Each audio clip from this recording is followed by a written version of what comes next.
நாக்கு ருசிக்காக அதை போய் ரொம்ப விரும்பி அந்த உணவை சாப்பிட்றாங்க. நேரம் தவறி முதல்ல சாப்பிட்றாங்க.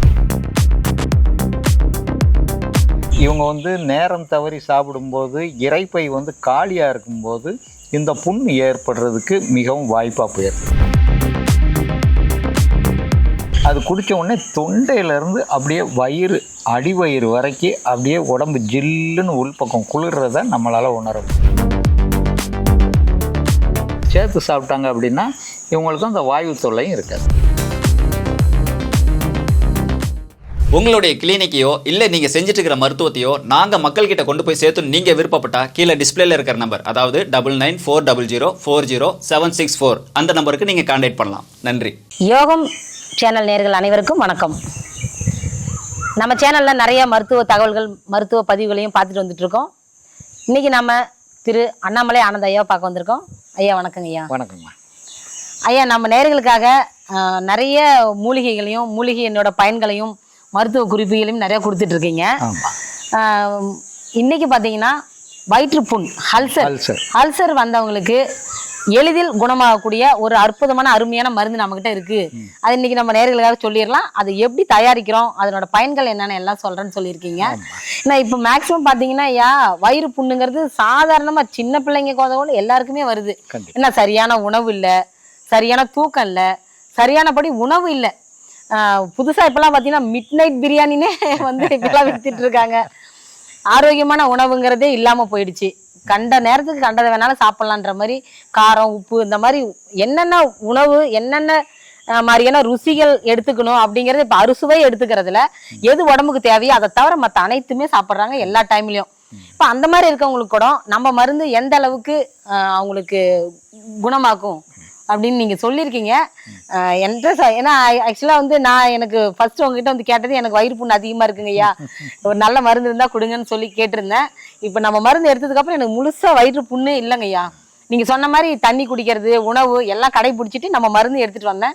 எனக்கு ரொம்ப நல்லா இருக்குங்க ஐயா. இதை நம்ம நேயர்கள்ட்டையும் அப்படியே பகிர்ந்துக்கலாங்க ஐயா. சரிங்கம்மா. இப்ப நீங்க மஞ்சனத்தி அப்படிங்கிற நுணா மருந்தை பார்க்கறதுக்கு முன்னால ஏன் அல்சர் வருதுங்கிறத முதல்ல ஆமாங்கய்யா. இன்னைக்கு பார்த்தீங்கன்னா உணவு பழக்கம் தலைகீழ மாறிடுச்சு. உண்மையிலுமையா? ஆமாம். எல்லாம் புறம் பார்த்தீங்கன்னா ஃபாஸ்ட் ஃபுட்டு எங்க பார்த்தாலும். ஆமாம். அதில் என்னென்ன கெமிக்கலோ சேர்க்குறாங்க. ஆமாங்கய்யா. இந்த கெமிக்கல் தான் கணக்கே கிடையாது. இவங்க நாக்கு ருசிக்காக அதை போய் ரொம்ப விரும்பி அந்த உணவை சாப்பிட்றாங்க. நேரம் தவறி முதல்ல சாப்பிட்றாங்க, உணவு எடுத்துக்கிறாங்க. ஆமாங்கய்யா. இரவு ஒழுக்கமான தூக்கம் இருக்க மாட்டேங்குது. அவங்க வேலை பழு காரணமாக நிறைய பேர் அதிகப்படியே இப்போ நைட் ஷிஃப்ட் பார்க்குறாங்க. ஆமாம். எல்லாருமே இரவு வேலை பார்க்குறாங்க. இந்த வேலை பார்த்துட்டு அவங்க எந்நேரம் சாப்பிட்றாங்க. ஏன்னா அந்த காலத்தில் பொழுது விடிஞ்ச உடனே காலை உணவு சாப்பிடுவோம். ஆமாங்கய்யா. பொழுது அடையும் போது இரவு உணவு சாப்பிட்டு முடிச்சிருவோம். ஆமாம். இதை நம்ம தாய்லா லாமா சொல்லுவார், எங்கள் மதத்தில் காலையில் பொழுது விடிஞ்ச உடனே காலை உணவு சாப்பிடணும், இரவு பொழுது அடையும் போது இரவு உணவு அந்த சன்லைட் இருக்கும்போதே சாப்பிட்டு முடிச்சிடணும் அப்படின்னு. இதுதான் ஆரோக்கியம். 12 மணி நேரம் அந்த வெளிச்சம் இருக்கிறதுக்குள்ளே நம்ம சாப்பிட்டு முடிச்சிடணும். இருட்டு அப்படின்னு ஆரம்பிச்சிருச்சுன்னா தூங்க ஆரம்பிச்சிடணும். இதுதான் நம்ம பழக்க வழக்கமாக இருந்தது. இது இன்னைக்கு என்டையர் தலைகீழ மாறி போச்சுங்க. நார்மலாக வீட்டில் பார்த்தீங்கன்னா சின்ன குழந்தைங்க கூட ஸ்கூலுக்கு போயிட்டு ஹோம் ஒர்க் செய்கிறேன் அதை செய்கிறேன் அப்படின்னு சொல்லி செஞ்சுட்டு அதுக்கப்புறம் பார்த்தீங்கன்னா ஏதாவது ஒரு தூரித உணவு வீட்லேயே உடனே 2 நிமிஷத்தில் ஏதாவது செஞ்சு கொடுங்க, தோசை சப்பாத்தி அது மாதிரி என்னத்தையாவது ஒரு தூரித உணவு தான் சாப்பிடணும்னு நினைக்கிறாங்க. அதுக்கப்புறம் செல்லு எல்லாம் பார்த்துட்டு நைட்டு லேட் நைட்டாக தூங்குறாங்க. இப்படி தூங்கும்போது இவங்களுடைய இரைப்பை சரியாக டைஜஷன் ஆகாமல் டைஜஷன் பண்ண முடியாமல் இவங்க நேரம் தவறி சாப்பிடும்போது இரைப்பை காலியாக இருக்கும்போது இந்த புண் ஏற்படுறதுக்கு மிகவும் வாய்ப்பாக போயிடுது. இந்த அல்சருங்கிற குடல் புண் வந்துருச்சு அப்படின்னா அவங்க பேசினாலே அவங்க வாயிலிருந்து ஒரு துர்நாற்றம் வரும். ஏன்னா நம்ம கால் புண்ணு கை புண்ணில் எப்படி அதில் இருக்கிற துர்நீர் வாடை வருதோ அதே இது நம்ம குடல்லேருந்து நம்ம வாய் வழி அந்த வாடை அவங்களுக்கு தெரியாது. எதிர்த்தாப்பில் இருக்கிறவங்களுக்கு என்ன இவங்க வாய் இப்படி, அவங்க என்னத்தை தான் பேஸ்ட்டை போட்டு பல் தேய்ச்சாலும் சரி வாய் நாற்றம் மாறவே செய்யாது. இந்த குடல் புண்ணு ஆறுறதுக்கு வந்து நம்மக்கிட்ட ஒரு 2 வகையான பொருள் இருக்குது. ஒன்று வந்து மஞ்சனத்தி நுணா அப்படிங்கிற அந்த காயையும் இந்துப்பும் சேர்த்து தயார் பண்ணுற ஒரு நுணா உப்பு. இன்னொன்று வந்து சதுரகிரியில் கிடைக்கிற ஒரு மூலிகை. இந்த நுணா உப்பு வந்து ஒரு 1/2 டீஸ்பூன் காலையில் ஒரு 100 மில்லி மோரில் கரைச்சி குடிக்கணும். அது குடித்த உடனே தொண்டையிலேருந்து அப்படியே வயிறு அடிவயிறு வரைக்கும் அப்படியே உடம்பு ஜில்லுன்னு உள்பக்கம் குளிர்றத நம்மளால் உணர முடியும். அந்த கையில் அவ்வளோ அற்புதமான. ஆமாம், இந்த நுணா காய் பக்கத்தில் இருக்கிறது வந்து ராக் சால்ட், இந்துப்புன்னு சொல்கிறது. இன்றைக்கி எல்லா சூப்பர் மார்க்கெட்லேயும் கிடைக்குது. இந்த நுணாக்காய் 1 கிலோ அப்படின்னா 100 கிராம் இந்துப்பு. இது ரெண்டையும் உரலில் போட்டு நல்லா இடிக்கணும். ரெண்டும் ஒன்றா நறுக்க கம்ப்ளீட்டாக இடித்து முடிச்சுட்டு இதை ஒரு மண் பாத்திரத்தில் வச்சு சீலமண் பண்ணி ஒரு 100 ஏரில் புடம் போட்டோம்னா நமக்கு ஒரு 120 கிராம் கருப்பு கலரில் ஒரு சால்ட் கிடைக்கும். இந்த சால்ட் வந்து குடல் புண்ணுகளை ரொம்ப வேகமாகவே ஆற்றும். அது பக்கத்தில் இருக்கிறது வந்து இது வந்து நுணாவில் செஞ்ச உப்பு. இது வந்து நுணா உப்புனே போட்டிருக்கோம். இது வந்து ஒரு ஹெர்பல் பவுடர். இது சதுரகிரியில் கிடைக்கிற ஒரு மூலிகை பொடி. இது வந்து ஒரு 100 மில்லி தண்ணியில் 1 ஸ்பூன் எடுத்து கரைச்சி ஒரு 2 ஆற்றிட்டோம்னா வெண்டைக்காய் மாதிரியே வலுவலுன்னு இருக்கும். சுவை எதுவுமே இருக்காது.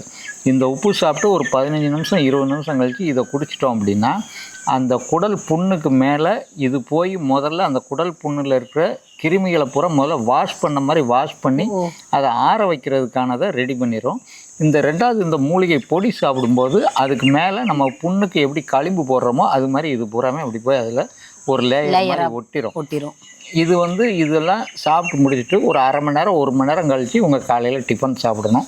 அதுக்குள்ளே அந்த புண்ணு வந்து மேக்ஸிமம் ஆற ஆரம்பிச்சிடும். இது டெய்லி சாப்பிட்டாங்க அப்படின்னா ஒரு 15 நாள், முதல்ல ஒரு 3 நாளில் சாப்பிடவே முடியலை அப்படிங்கிறவங்க 1 இட்லி 2 இட்லி சாப்பிடுவாங்க.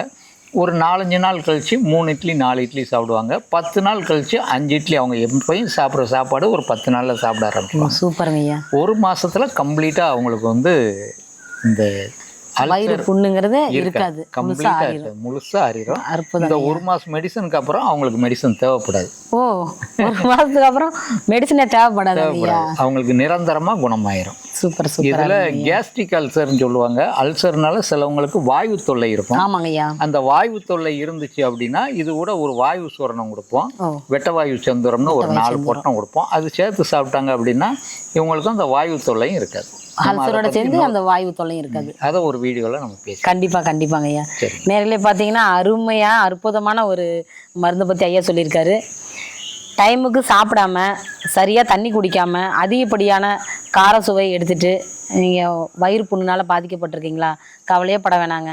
ஐயா சொன்ன மாதிரி இந்த மருந்து இந்த மருந்து எடுக்கும்போது நம்ம பத்திய முறைகள் இதாக இருக்கா? ஏன்னா இப்போ நேர்கள் இப்போ மருந்து கொடுக்குறோம் அப்படின்னாவே வீடியோ பார்த்துட்டு இருக்கவங்க கூடமே எதிர்பார்ப்பு என்னன்னா இது எல்லாமே நாட்டு மருந்தாச்சு, இது சாப்பிடும்போது நம்ம வேற ஏதாவது சாப்பிடாம ஒதுக்கி வைக்கணுமா, பத்தி இருக்கணுமா அப்படின்னாவே என்னடா போடா பத்தினாவே நாட்டு மருந்தா வேணாம் அப்படின்ற மாதிரி ஒரு முடிவுக்கு வந்துடுறாங்க. ஐயா சிக்கன் சாப்பிடாம இருக்கணும், அது மட்டும்தான். ஆமா, உப்பு சாப்பிடக்கூடாது, புளி சாப்பிடக்கூடாதுன்னு தானே பயந்துருவாங்க.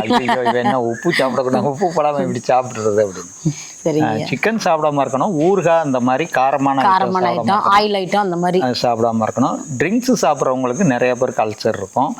அவங்க இது சாப்பிடும்போது கொஞ்சம் ட்ரிங்க்ஸ் சாப்பிடாம கொஞ்சம் குறைத்து கொள்வது நல்லது. சாப்பிடாம இருந்தாங்கன்னா ரொம்ப நல்லது. சரிங்க. நேரில் பார்த்தீங்கன்னா துரித உணவு எடுக்காதீங்க, அதிகப்படியான காரம் எடுக்காதீங்க, நேரத்துக்கு சாப்பிடுங்க, தண்ணி நிறைய குடிங்க, சரியான முறையில் ஐயா சொன்ன மாதிரி இந்த மருந்தை வந்து பயன்படுத்துங்க. ரத்தம் வர அளவுக்கு வயிற்றுப்புண் இருந்தாலும் முழுமையாக 1 மாதத்தில் குணமடையும் அப்படின்னு ஐயா சொல்லியிருக்காரு. கண்டிப்பாக வாங்கி பயன்பெறுங்க. வயிற்றுப்புண் இல்லாத ஆரோக்கியமான வாழ்க்கையை வாழுங்க. இந்த மெடிசன் உங்களுக்கு தேவைப்பட்டுச்சுன்னா கீழே இருக்க நம்பருக்கு கால் பண்ணுங்க. ஐயாவோட ஆலோசனைப்படியும் படித்த பட்டதார மருத்துவர்களுடைய ஆலோசனைப்படியும் இந்த மருந்து உங்களுக்கு கிடைக்கும். மீண்டும் இன்னொரு சிறந்த மருத்துவ பதிவோடு உங்களை வந்து சந்திக்கிறோம். நன்றி ஐயா. நன்றிங்க ஐயா. டாக்டர் பொன் அண்ணாதுரை சாரோட வீடியோ பார்க்கணும்னா இந்த பாக்ஸை கிளிக் பண்ணுங்க. டாக்டர் அக்ஷயன் சாரோட வீடியோ பார்க்கணும்னா இந்த பாக்ஸை கிளிக் பண்ணுங்க. பர்மக்கலை ஆசான் சுரேஷ் சாரோட வீடியோ பார்க்கணும்னா இந்த பாக்ஸை கிளிக் பண்ணுங்க. ஹீலர் சக்திவேல் சாரோட வீடியோ பார்க்கணும்னா இந்த பாக்ஸை கிளிக் பண்ணுங்க. இந்த மாதிரி எல்லா பதிவுகளையும் பார்த்து உங்கள் உடலை எப்பயுமே ஆரோக்கியமாக வச்சுக்கோங்க. நன்றி.